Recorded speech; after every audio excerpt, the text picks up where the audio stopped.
आणि आता बातम्या पाहूयात सविस्तर। मुंबई महानगरपालिकेतला भ्रष्टाचार हा दर अधिवेशनात गाजणारा विषय। राज्याच्या अर्थसंकल्पीय अधिवेशनात सुद्धा उपमुख्यमंत्री देवेंद्र फडणवीस यांनी कॅगचा अहवाल सादर करून मुंबई महापालिकेतला भ्रष्टाचार चव्हाट्यावर आणला। तत्कालीन सत्ताधारी शिवसेना आणि महाविकास आघाडी सरकार याला मुंबई गिळंकृत करण्याचं षडयंत्र रचलं गेलं होतं आणि कसं हे सांगत असली तरी गैरव्यवहाराचं काय याबद्दल मात्र बोलण्यास कोणीच तयार नाही। पाहुयात कॅगनं आपल्या अहवालात काय स्वरूपाचे गंभीर ताशेरे ओढलेत ते। खरं म्हणजे अध्यक्ष महोदय, हा अहवाल ट्रेलर आहे। खरं म्हणजे जर पूर्ण चौकशी केली तर काय काय गोष्टी याच्यात निघतील हे सांगता येत नाही। राज्याचे उपमुख्यमंत्री आणि अर्थमंत्री देवेंद्र फडणवीसांचा हा इशारा। आशिया खंडातील सर्वात श्रीमंत महानगरपालिका असलेल्या मुंबई महानगरपालिकेत कोरोना काळात भ्रष्टाचार झाल्याचा ठपका कॅगच्या अहवालात ठेवण्यात आलेला आहे। 2019 ते ऑक्टोबर 2022 दरम्यानच्या मर्यादित कालावधीतील कॅगचा अहवाल फडणवीसांनी सादर केला आणि यावेळेला त्यांनी पालिकेच्या कारभारावर निशाणा साधलाय। खरं म्हणजे अध्यक्ष महोदय, हा अहवाल ट्रेलर आहे, कारण लिमिटेड 12,000 कोटीच्याच कामांची चौकशी या अहवालात केली आहे। खरं म्हणजे जर पूर्ण चौकशी केली तर काय काय गोष्टी याच्यात निघतील हे सांगता येत नाही। आपल्या नियमानुसार तो आपल्या लोकलेखा समितीकडे जाईल आणि याच्यातल्या जे काही भ्रष्टाचाराचे मुद्दे आहेत त्या मुद्द्यांच्या संदर्भात इतरही कुठली कारवाई करण्याची आवश्यकता असेल तर राज्य सरकार करेल। या अहवालातील महत्त्वाचे मुद्दे नेमके काय आहेत ते पाहूया। मुंबई महानगरपालिकेनं कोरोनाच्या 2 वर्षात 12,023.88 कोटी रुपयांची कामं दिलेली होती। यातील 2 विभागातील 20 कामं टेंडर न काढता देण्यात आलेली होती। 4,755 कोटींची कामं 64 कंपन्यांना देताना करार केलेला नव्हता, त्यामुळे कारवाई करण्याचा अधिकार नाही असं अहवालात सांगण्यात आलं। 3 विभागातील 13 कामं थर्ड पार्टी ऑडिटर न नेमता दिलेली आहेत। दहिसर इथला भूखंड 716% अधिक पैसे देऊन ताब्यात घेतला गेलाय। इथे पुनर्वसनासाठी तब्बल 77 कोटी रुपये खर्च करावे लागणार आहेत। सॅप इंडिया प्रायव्हेट लिमिटेड कंपनीला देखभालीसाठी 37 कोटी रुपये दिले गेले, पण त्यांच्याकडून मेंटेनन्सचं एकही काम करून घेतलं नाही। कॅगच्या अहवालातल्या या मुद्द्यांनंतर आमदार अमित साटम यांनी पोलिसात तक्रार दाखल करण्याची मागणी केली आहे। एवढ्या मोठ्या प्रमाणावरती 12,000 कोटीमध्ये 10,000 कोटीपेक्षा जास्त हा गैरव्यवहार सापडला अध्यक्ष महाराज, आणि त्यामुळे माझी विनंती आहे अध्यक्ष महाराज की याच्यामध्ये सर्वप्रथम पहिला FIR नोंदवला पाहिजे अध्यक्ष महाराज, आणि त्यामुळे FIR नोंदवून त्याच्यावरती अँटी करप्शनच्या मार्फत आणि नंतर मग बाकीच्या येतीलच, पण पहिला त्याच्यावरती FIR नोंदवला पाहिजे अशी माझी विनंती आहे अध्यक्ष महाराज माननीय उपमुख्यमंत्री मंडळ। कॅगचा अहवाल सादर करण्यात आलेला असला तरी या प्रकरणाची कारवाई लांबण्याची शक्यता आहे। हा कॅगचा अंतिम अहवाल नाही तर ही केवळ प्रश्नावली असल्याची माहिती वरिष्ठ सूत्रांनी दिलेली आहे। हा कॅग अहवाल लोकलेखा समितीकडे जाईल। महानगरपालिकेकडून सगळ्या प्रश्नांची उत्तरं मागवली जातील। या प्रक्रियेला 4 ते 6 महिने इतका वेळ लागू शकतो। उत्तरानंतर समिती तसा अहवाल विधिमंडळासमोर मांडेल आणि त्यानंतर सभागृह अंतिम निर्णय घेईल। या लोकलेखा समितीत विरोधी पक्षाचे नेते देखील असतात, त्यामुळे ही सगळी प्रक्रिया पूर्ण होईपर्यंत निवडणुका लागण्याची शक्यता आहे। या संपूर्ण प्रकरणामध्ये षडयंत्र असल्याचा आरोप आदित्य ठाकरेंनी केला आहे। असंच ठाणे, कल्याण डोंबिवली, नागपूर, नाशिक ह्या महानगरपालिकेची हिम्मत असेल, हिम्मत तर नाहीच पण असेल तर पारदर्शकपणे चौकशी लावावी। आदित्य ठाकरेंनी इतर महानगरपालिकांच्या चौकशीचा मुद्दा जरी उपस्थित केलेला असला तरी त्यामुळे मुंबई महानगरपालिकेमध्ये झालेला भ्रष्टाचार झाकून ठेवता येणार नाही।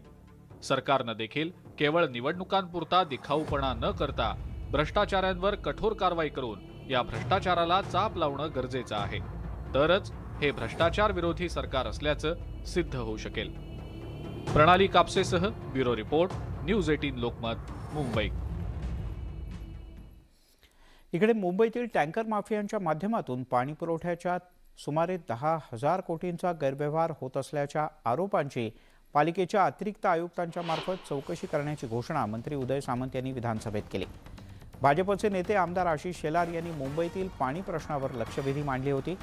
शहरात समान पाणी वाटपाबद्दलचा समितीचा अहवाल महापालिकेकडून तात्काळ मागवण्यात येईल आणि वाया जाणाऱ्या पाण्याचा उपयोग मुंबईकरांसाठी करण्याकरता नियोजनबद्ध आराखडा तयार करण्यात येईल असंही उदय सामंत यांनी म्हटलंय.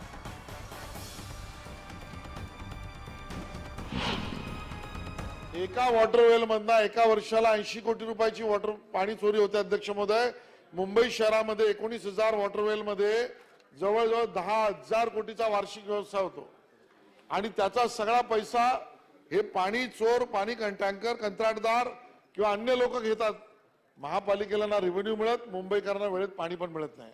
आणि म्हणून अध्यक्ष महोदय, तिसरी माझी मागणी आहे की या पद्धतीने पाणी माफिया, पाणी टँकरचा व्यवसाय, 10,000 कोटीचा असलेला व्यवहार, याच्यावर चौकशी समिती नेमणार का? टँकर माफियांच्या बाबतीमध्ये सन्मान्य सदस्यांनी सांगितलं आणि त्याच्यासाठी एक समिती नेमा असं सांगितलं, चौकशी समिती. तर ती देखील चौकशी समिती ऍडिशनल कमिशनर यांच्या अध्यक्षतेखाली नेमली जाईल आणि जे वाया जाणारं पाणी आहे, हे वाया जाणारं पाणी हे वाया न जाता त्याचं युटिलायझेशन मुंबईकरांसाठी कशा पद्धतीनं करता येईल यासाठी एक नियोजनबद्ध आराखडा तयार केला जाईल. वळूयात पुढच्या बातमीकडे. महाराष्ट्र नवनिर्माण सेनेचे ठाण्यातले नेते अविनाश जाधव यांना जीवे मारण्याची धमकी देण्यात आली. मुंबऱ्याच्या डोंगरावरील अनधिकृत दर्ग्याच्या विरोधात आवाज उठवल्यानं त्यांना ही धमकी देण्यात आल्याचं कळतं. धमकीचा व्हिडिओ व्हायरल झाल्यानंतर ठाण्यातील मनसैनिक आक्रमक झाले असून या प्रकरणी नौपाडा पोलीस स्थानकात अज्ञाताच्या विरोधात गुन्हा दाखल करण्यात आल्याची प्रक्रिया सध्या अंतिम टप्प्यात आहे.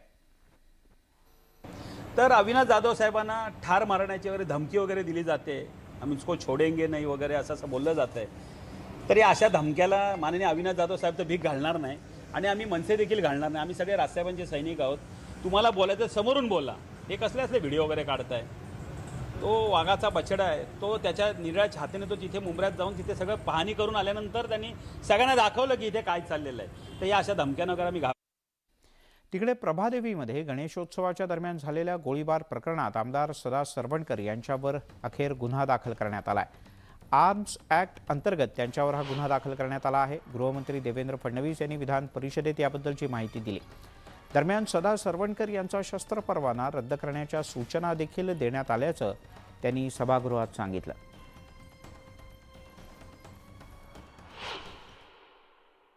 सदा सरवणकर यांच्या संदर्भातला विषय मांडला होता.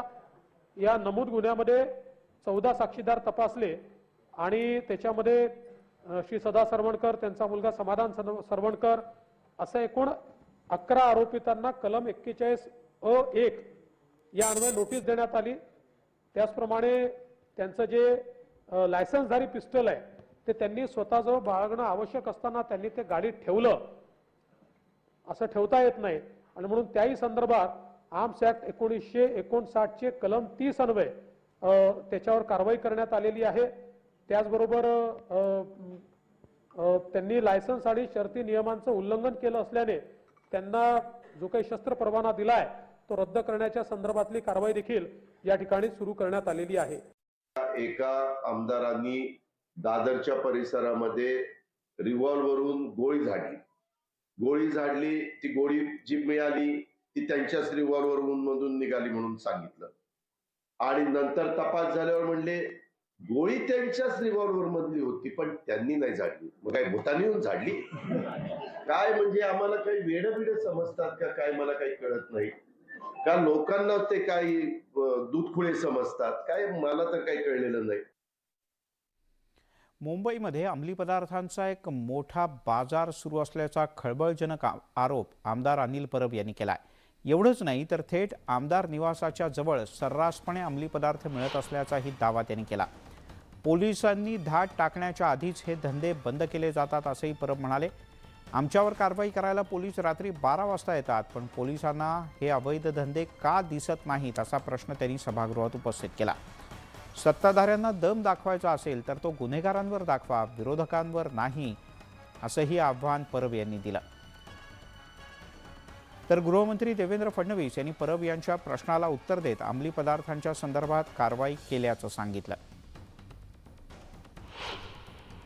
सरकार आहे, आपण छाती ताट करून सांगतोय की कायदा सुव्यवस्था मजबूत आहे. आम्ही तुम्हाला हजारोने प्रकरणं देतो की कायदा सुव्यवस्था किती मजबूत आहे ती. आणि हजारो किलोचे ड्रग्ज आज मुंबईमध्ये गल्ल्या गल्ल्यांमध्ये वापरलं जात आहे. सगळ्या प्रकारची ड्रग्ज आज मुंबईमध्ये अवेलेबल आहेत. काय करताय नार्कोटिक्स डिपार्टमेंट? कोण आहे त्याचा प्रमुख? किती अंमलबजावणी त्याची होते? जवळजवळ 5 ते 6% आता अधिक आपण हे जे गुन्हे आहेत ते गुन्हे उघडकीस आणलेले आहेत. प्रत्येक डिस्ट्रिक्टमध्ये आता डिस्ट्रिक्ट कलेक्टरच्या अंतर्गत अँटी नार्कोटिक सेल हा तयार झालाय, ज्याच्यामध्ये डिस्ट्रिक्ट कलेक्टर आहे, ज्याच्यामध्ये पोलीस अधीक्षक आहे, कमिशनर असेल तर कमिशनर आहे, आणि यांना आढावा घेऊन आपला रिपोर्ट राज्याला आणि केंद्राला हा सातत्याने सादर करावा लागतो. विशेषतः शाळा कॉलेजेस याच्या जवळ आता मोठ्या प्रमाणात कारवाई ही देखील आपण निश्चितपणे करतो आहोत. आपण पाहताय महामुंबई. मुंबईतल्या छत्रपती शिवाजी महाराज टर्मिनस इथे मोठा ड्रामा संध्याकाळी उशिरा पाहायला मिळाला. प्लॅटफॉर्म क्रमांक 9च्या छतावर एक अज्ञात व्यक्ती चढून बसली आणि नंतर खालती उडी मारण्याचा प्रयत्न करत होती. त्याच्या ड्राम्यामुळे लातूर एक्सप्रेस बराच काळ खोळंबली. पोलीस आणि अग्निशमन दलाकडून या व्यक्तीला कसं बसं खालती उतरवण्यात आलं. सध्या त्याला ताब्यात घेण्यात आलं असून चौकशी सुरू आहे. एक छोटासा ब्रेक घेऊयात, लगेचच परत येतोय. पाहत राहा महामुंबई.